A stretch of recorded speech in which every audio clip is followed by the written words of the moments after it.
শুক্রবার দিন কিশোরগঞ্জ গেছিলাম, ওখানে কিভাবে গেছি কি খাইছি অবশ্যই আপনাদের সাথে শেয়ার করব। চলেন যাই। হাই, আসসালামু আলাইকুম, সবাই কেমন আছেন? আশা করি সব ভালো আছেন। আলহামদুলিল্লাহ, আমি তো ভালো আছি। তো এই যে দেখেন, বাবু আর আমি রেডি হয়ে গেছি। বাবু দেখেন কিভাবে দুষ্টামি করতেছে, ওর দুষ্টামি তো একদম বললে আর চলে না। আর কিউটি এখানে শুয়ে রয়েছে, আমরা চলে যাবো, ওর মন খারাপ। তো এই যে বের হয়ে গেছি রেডি হয়ে। বাবু হইলো সিঁড়ি দিয়ে নামছে, ও লিফট দিয়ে নামে নাই, ও আগেই বের হয়ে চলে গেছে। আর ওই যে বাপ বেটা, তো আমার তো একটা মানি হলো এই যে ছুরি আর মরিচের ফাঁকি লবণ নিতে মনে নাই, পরে আপাকে বলছে আবার নিচে নামাই দিতে, কারণ গাড়ির ভিতরে আমার অনেক বমি হয়, আপনারা তো জানেনই। আমার এই যে টক না খেলে আমার মাথা ঠিক থাকে না গাড়ির ভিতরে। তো সামনে বসছে বাবু, পিছনে বসলে আমার একটু বেশি খারাপ লাগে, সেজন্য বাবুরে পিছনে দিছি আর বাবুর আব্বুরে, আর আমি হলো সামনে বসছি, আমি আর রাশেদ ভাই। বাবুর আব্বু আর বাবু হলো পিছনে বসছে। তো এই যে সামনে বসে রয়েছি, বসে বসে ক্যামেরা করতেছি। তো এই যে সামনে আম পাইছি একটু দূর যাইয়া। তো এই যে আম, কাঁচা পাকা আম নিছি, টক মিষ্টি আম। তো আমার জন্য রাশেদ ভাই আবার বমির ট্যাবলেট নিয়ে আসছে, যে এটা খাইলাম। খাইয়া তারপরে প্রায় অর্ধেক রাস্তা চলে গেছি। আমরা যাওয়ার পরে আমাদের হলো পেট্রোল শেষ হয়ে গেছে, গ্যাস শেষ হয়ে গেছে, গ্যাস নিতে হবে। তো এখানে আমরা অনেকক্ষণ দাঁড়াইয়া থাকি, প্রায় অনেকক্ষণ পরে সিরিয়াল পাই। বাবু আর বাবুর আব্বু একটু কিছু খাওয়ার জন্য দোকানে ঢুকে। তারপর আমি এদিক দিয়ে বলছি বয়ে থাকবো কেন, আম খাই। তো ভালো করে ছুরি দিয়ে সিলাইয়া তারপরে আরও আগেও খাইছি, এখানে এটা নিয়ে 3 নম্বর আম খাইতেছি। এই যে দেখেন, আমার তো মানে প্রিয় খাবার হলো এই যে মরিচের ফাঁকি আর লবণ। প্রচুর পরিমাণে জাল খাইতে পারি, কোনো সমস্যা হয় না আলহামদুলিল্লাহ। অনেক জাল খাইতে পারি, একদম মনটা ভরে গেছে। এদিক দিয়ে 2-3 জন আপু আসছে। তো বাবুর আব্বু একজনটাই আমি দেখাইছি, 2জনটা আগেই টাকা দিয়ে দিছে, আর একজনটা টাকা দিল, আমি আবার ক্যামেরার দিকে ঘুরাইছি, আবার আপুটা দেখাইছে যে এ যে আমি কত টাকা যেন দিছে, নোটটা ভালো করে খেয়াল করি নাই।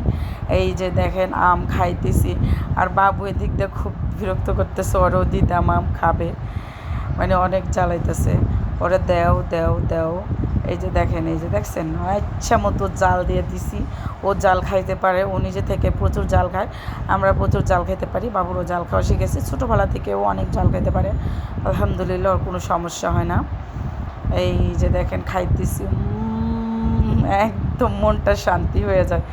যে বাবু চিপস কিনা ওয়াশরুমে চলে গেছে, রাশেদ ভাই ওয়াশরুম থেকে আসছে, আর বাবু হইলে ওয়াশরুমে যাইতেছে। তো আমরা ওয়াশরুমের গ্যাসের সব কাজ শেষ করে দেখেন কত সুন্দর, একদম বিদেশি রাস্তার মতন ফ্রেশ ক্লিন একটা রাস্তা।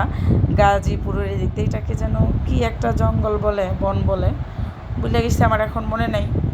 রাশেদ ভাই বলছিল ওটা কি জঙ্গল যেন, ওই জঙ্গলের মাঝখান দিয়ে রাস্তা, বাড়িঘর নাই বললেই চলে, মানে এরকম। তো আমরা প্রায় ওখান থেকে 2 ঘন্টা জার্নি করা শেষ, অবশেষে আমরা আমাদের গন্তব্যে আইসা পৌঁছাইছি। দেখেন অনেক সুন্দর। তো আমাদেরকে একটা পিচ্ছি নিতে আসছে, ওই যে সাইকেল, আমরা চিনি না, জিজ্ঞেস করতেছি, পরে এই যে বাবুটা, তো এই বাবুটা আমাদেরকে নিয়ে আসছে। তো জিহাদ হলো বলতে, আম্মু তুমি সাবধানে মানে হলো নাইমো, এখানে কাদা।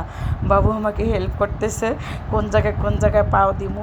ছেলে হইলে এরকম ছেলে হওয়া উচিত, তাই না বলেন? তো বাবা আমাকে হেল্প করতেছিল, আর কাদা বৃষ্টি মানে যাইতে পারতেছিল না, পরে আমি হাত দিয়ে ধরে ধরে পার করছি। তো চলে গেছি আমরা বের হয়েছি, আর অনেক বৃষ্টি হইতেছিল ওখানে। তো এই যে আমরা চলে আসছি বাসার ভিতরে, বাবুর আব্বুর সাথে বসে রয়েছে। তো হইলো এই যে এখন খাওয়া দাওয়ার পালা, আমাদের অনেক লেট হয়ে গেছে যাইতে, প্রায় সন্ধ্যা হয়ে গেছে। তো আমাদের দুপুরের খাবার যাওয়ার কথা ছিল, আমরা একটু লেটে বের হয়েছি, সেজন্য আমাদের মানে যাইতেও দেরি হয়েছে। তো বাবু মুখ হাত ধুবে, ওয়াশরুমে যাচ্ছে, তারপর আমি যাব। ওখানে এক জোড়ায় স্যান্ডেল ছিল, বাবু আগে গেছে। বাথরুমটা মোটামুটি সুন্দরই ছিল। তো পরে মানে হলো আমরা মুখ হাত ধুয়ে এসে যে খাবার দিছে আপু, খাবার খাইলাম। এই যে খাইতে বসলাম, আলহামদুলিল্লাহ প্রত্যেকটা খাবারই অনেক ভালো ছিল। আপুর হাতের রান্নাটা অনেক ভালো রান্না। তো চিংড়ি মাছ নিছি, গরুর মাংস, মুরগির মাংস, ছোটো মাছ, ডিম, অনেক আইটেম ছিল। বাবু হলো দুষ্টামি করার জন্য অর্ধেক খাবার খাইয়া উঠে গেছে, আর অর্ধেক খায় নাই। ও দুষ্টামি যেখানে পায় সেখানে ওই যে পিছনে বাবুটার সাথে খেলবে, সেজন্য এই যে খাবারটা দেখতেছেন প্লেটে এর অর্ধেকটা খাবার খাইয়ে উঠে গেছে, ও আর খাবে না বলতেছিলাম। এই যে তো আমি খাইয়া শেষ করছি, আমিও উঠে যাব। খাবার শেষ আলহামদুলিল্লাহ। বাইরে যে ডালিম গাছ আছে, খুব সুন্দর ডালিম, তারপরে আম গাছ অনেক সুন্দর। তো আমরা ওখানে প্রায় 3 ঘন্টার মতো রেস্টে ছিলাম খাওয়া দাওয়ার পরে।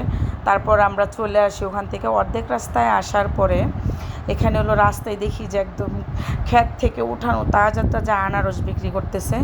তো হলো এই যে কিছু আনারস কিনবো আর খাবো, সেজন্য আমরা ওখানে মানে হলো গাড়িটা থামাইয়া তারপর এটা হলো আসার পথে। রাত হয়ে গেছে আমাদের আসতে আসতে। তো এই যে রাশেদ ভাই আনারস ভাজতেছে, আমরা কোনগুলো নিমু। একদম তাজা ফ্রেশ অর্গানিক আনারস। আর ওই যে কাঁঠালের কথা বলছিলাম, এই যে দেখেন কাঁঠাল একদম গাছ থেকে পেড়ে আনছে, আমার সামনেই গাছ থেকে পেড়ে নিয়ে যাইতেছিল, ওখানে রাখতেছিলাম দেখছি।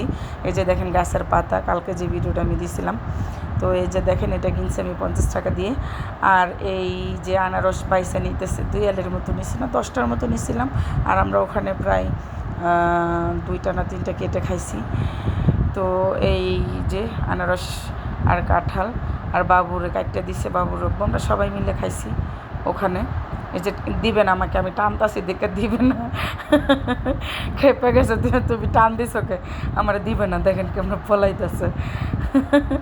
ওর আব্বুরে দিছে কিন্তু আমাকে দিল না। আমি বলছি তোর সাথে আমার কোনো কথা নেই। বাবুকে বলতেছে আমার কাছে আসলে খবর আছে, আমার ধ্যান নেই দেখে আমি রাগ করে চলে আসছি। তো প্রায় চলে আসছি আলহামদুলিল্লাহ আমাদের কাজকর্ম শেষ করে। এই যে রাস্তায়, এটা হলো আমরা ব্রিজের উপরে ছিলাম।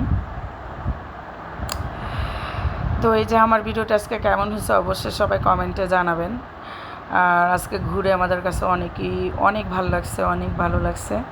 দেখেন রাতের ভিউটা কত সুন্দর, অনেক সুন্দর লাগতেছে। এটা এক্সপ্রেসওয়ে ঢাকাতে। তো এই যে এটা হলো এয়ারপোর্ট পার হওয়ার পরে, এই যে হাতির ঝিল সামনেই। তো সবাই ভালো থাকবেন, আল্লাহ হাফেজ।